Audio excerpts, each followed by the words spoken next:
I think it's fair to say that there's an ocean of sameness out there in the watch industry, especially an endless stream of dull releases and very, very tired marketing campaigns. That is not, however, what URWERK does. Now, let me give you a quick little taste of URWERK by simply showing you the original launch video of their URWERK 150 Scorpion.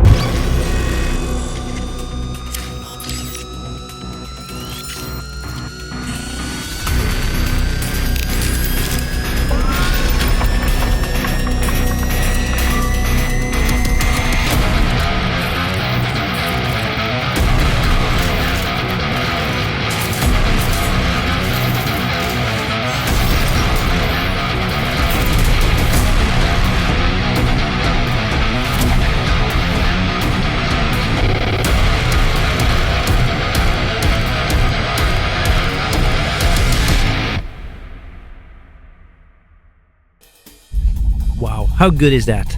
No celebrities wearing their watches for a special little marketing campaign. No scene on the wrist of celebrity A, B or C.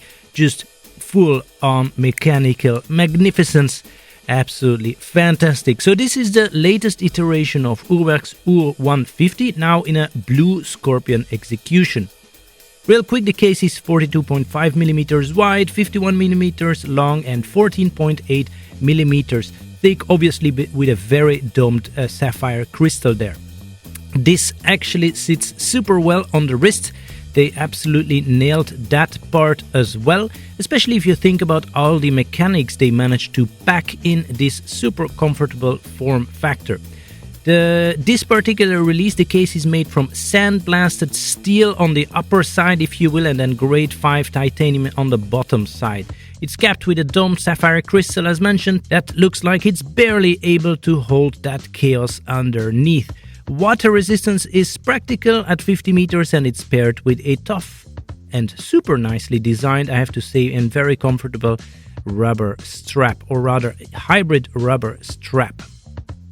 Now, URWERK has built its reputation on building mechanically complex, uniquely designed watches, and also we can say with satellite hours, which we see here as well. So with the UR-150, originally they push it into new territory. Under the sapphire dome sits a flying carousel carrying 3 rotating discs, and each one actually tilts slightly towards the wearer for better legibility. It also happens to look extremely cool. Now, as the active satellite, so the one showing the actual hour, passes across the dial, it's framed by a minute hand, but not just any minute hand, a retrograde minute hand that sweeps across a massive 240-degree arc, a perfect blend of mechanical and digital display, if you will. So when the hand hits 60 minutes, it doesn't continue ticking away and it doesn't just glide back. No, it does not. It snaps back quite violently, while at the same time the carousel then also rotates and the satellites then of course pivot as well, all happening simultaneously at the very same time. In what looks to be 1/100 of a second, this entire dial reshuffles and reinvents itself out of chaos.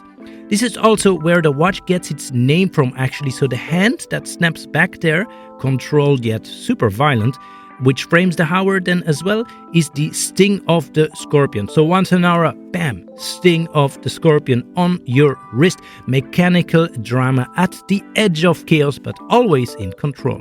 So much going on, so much that can actually go wrong, yet it works perfectly every single time. A cam and rack system defines the path of that retrograde arm, synchronizes the jump and multiplies the energy so the satellites rotate cleanly, and then there is a speed governor keeping everything from exploding out of control. Every spring, every gear is tuned so that when the hand jumps, when the scorpion stings and the satellites rotate, it just works.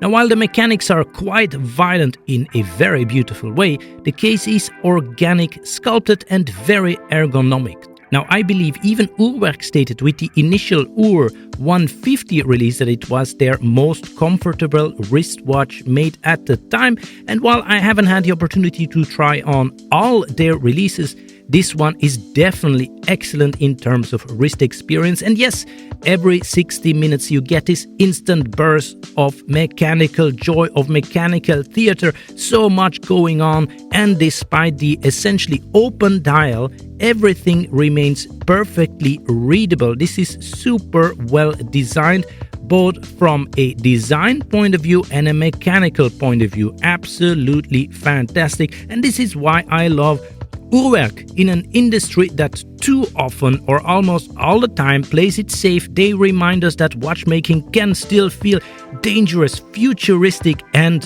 fun. This is not a watch that can ever be created by committee. No way, no way. Just look at this watch. This is a shot of horological adrenaline for the whole industry. Anyway, I like it. What do you think? Drop your thoughts in the comments. Thank you very much and see you next time.